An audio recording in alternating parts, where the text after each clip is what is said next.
വബറകാതുഹു. എല്ലാവർക്കും പുതിയ അധ്യയന വർഷത്തിലേക്ക് സ്വാഗതം. ഈ ഒരു അവസ്ഥയ്ക്ക് ഞാനൊരു കൊച്ചു കഥ പറയാൻ പോവാ. ഒരിക്കൽ നബി സല്ലല്ലാഹു അലൈഹി വസല്ലം ഒരു വഴിയിലൂടെ നടക്കുകയായിരുന്നു. അപ്പോൾ നടന്ന് ഒരു വീടിന്റെ മുമ്പിലെത്തി. ആ വീടിന്റെ മുറ്റത്തെ അകിടിൽ പാൽ നിറഞ്ഞിരിക്കുന്ന പുള്ളിമാനെ കണ്ട ഉടനെ പറഞ്ഞു, യാ റസൂലല്ലാഹ്, ഇന്റെ അകിടിൽ പാൽ നിറഞ്ഞിരിക്കുന്നു. എന്റെ 2 കുട്ടികൾ കാട്ടിൽ വിശന്ന് കിടക്കുകയാണ്. ഞാൻ പോയി അവർക്ക് പാല് കൊടുത്തിട്ട് വരാം. അങ്ങ് ജാമ്യം നിൽക്കണം. ഇത് കണ്ടേ നബി സല്ലല്ലാഹു സങ്കടായി.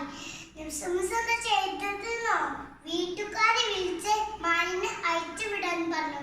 അയച്ചു വിട്ട ശേഷം മാൻ കാട്ടിലേക്ക്